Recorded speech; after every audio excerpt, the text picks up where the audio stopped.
Welcome to Immerse Kingdom's reading for Week 13, Day 64. Now there was a man named Naboth from Jezreel, who owned a vineyard in Jezreel beside the palace of King Ahab of Samaria. One day Ahab said to Naboth, "Since your vineyard is so convenient to my palace, I would like to buy it, to use as a vegetable garden. I will give you a better vineyard in exchange, or if you prefer, I will pay you for it." But Naboth replied, "The Lord forbid that I should give you the inheritance that was passed down by my ancestors." So Ahab went home angry and sullen because of Naboth's answer. The king went to bed with his face to the wall and refused to eat. "What's the matter?" his wife Jezebel asked him. "What's made you so upset that you're not eating?" "I asked Naboth to sell me his vineyard or trade it, but he refused," Ahab told her. "Are you the king of Israel or not?" Jezebel demanded. "Get up and eat something, and don't worry about it. I'll get you Naboth's vineyard." So she wrote letters in Ahab's name, sealed them with his seal, and sent them to the elders and other leaders of the town where Naboth lived. In her letters she commanded, "Call the citizens together for a time of fasting, and give Naboth a place of honor, and then seat 2 scoundrels across from him who will accuse him of cursing God and the king. Then take him out and stone him to death." So the elders and other town leaders followed the instructions Jezebel had written in the letters. They called for a fast and put Naboth at a prominent place before the people. Then the 2 scoundrels came and sat down across from him, and they accused Naboth before all the people, saying, "He cursed God and the king." So he was dragged outside the town and stoned to death.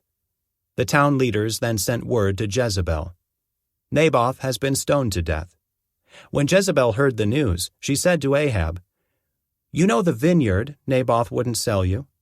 Well, you can have it now. He's dead."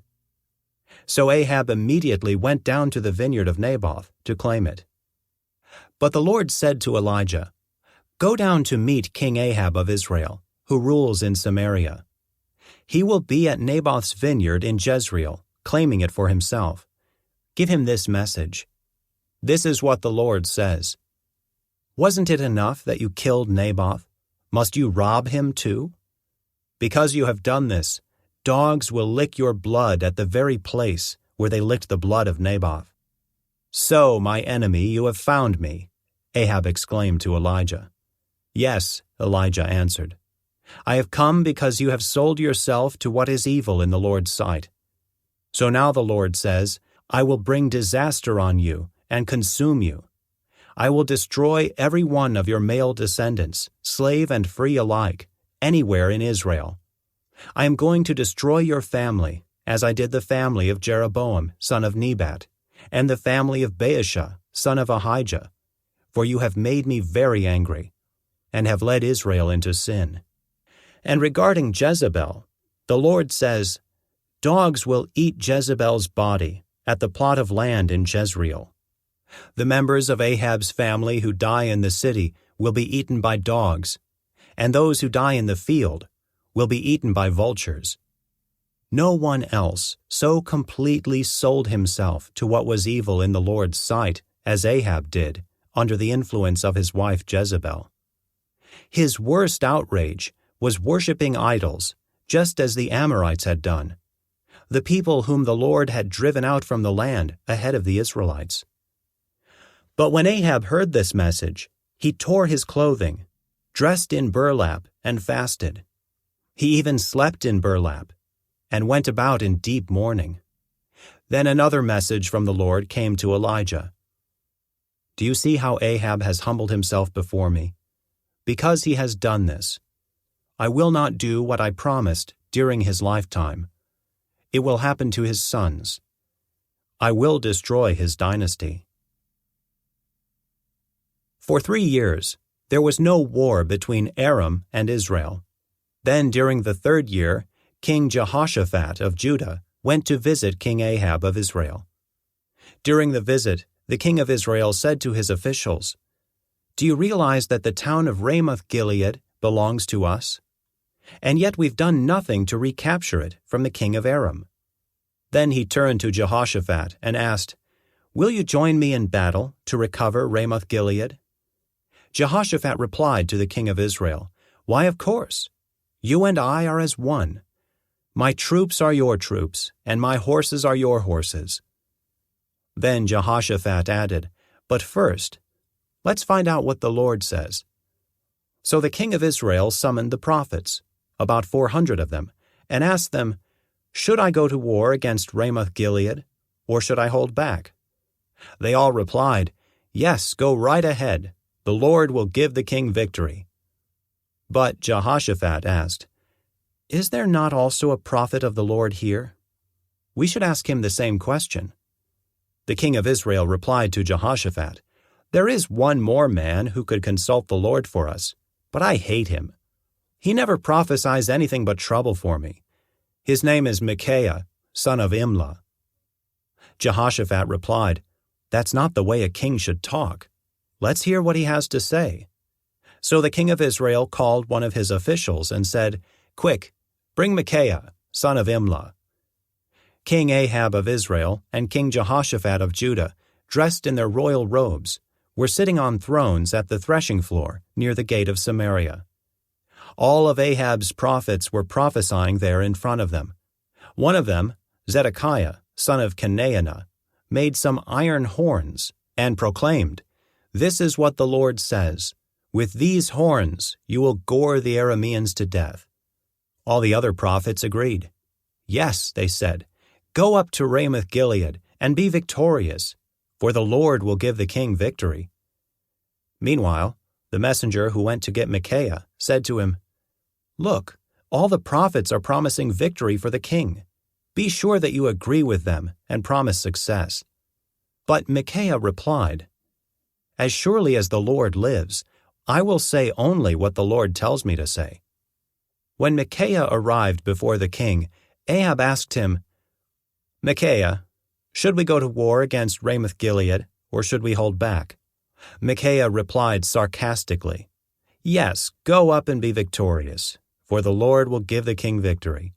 But the king replied sharply, "How many times must I demand that you speak only the truth to me when you speak for the Lord?" Then Micaiah told him, "In a vision I saw all Israel scattered on the mountains, like sheep without a shepherd. And the Lord said, 'Their master has been killed. Send them home in peace.'" "Didn't I tell you?" the king of Israel exclaimed to Jehoshaphat. "He never prophesies anything but trouble for me." Then Micaiah continued, "Listen to what the Lord says. I saw the Lord sitting on his throne, with all the armies of heaven around him, on his right and on his left. And the Lord said, 'Who can entice Ahab to go into battle against Ramoth-Gilead, so he can be killed?' There were many suggestions, and finally a spirit approached the Lord and said, 'I can do it.' 'How will you do this?' the Lord asked. And the spirit replied, 'I will go out and inspire all of Ahab's prophets to speak lies.' 'You will succeed,' said the Lord. 'Go ahead and do it.' So you see, the Lord has put a lying spirit in the mouths of all your prophets, for the Lord has pronounced your doom." Then Zedekiah, son of Kenaanah, walked up to Micaiah and slapped him across the face. "Since when did the Spirit of the Lord leave me to speak to you?" he demanded. And Micaiah replied, "You will find out soon enough when you are trying to hide in some secret room." "Arrest him," the king of Israel ordered. "Take him back to Ammon, the governor of the city, and to my son Joash. Give them this order from the king: Put this man in prison, and feed him nothing but bread and water until I return safely from the battle." But Micaiah replied, "If you return safely, it will mean that the Lord has not spoken through me." Then he added to those standing around, "Everyone, mark my words." So King Ahab of Israel and King Jehoshaphat of Judah led their armies against Ramoth-Gilead. The king of Israel said to Jehoshaphat, "As we go into battle, I will disguise myself, so no one will recognize me, but you wear your royal robes." So the king of Israel disguised himself, and they went into battle. Meanwhile, the king of Aram had issued these orders to his 32 chariot commanders: "Attack only the king of Israel. Don't bother with anyone else." So when the Aramean chariot commanders saw Jehoshaphat in his royal robes, they went after him. "There is the king of Israel," they shouted. But when Jehoshaphat called out, the chariot commanders realized he was not the king of Israel, and they stopped chasing him.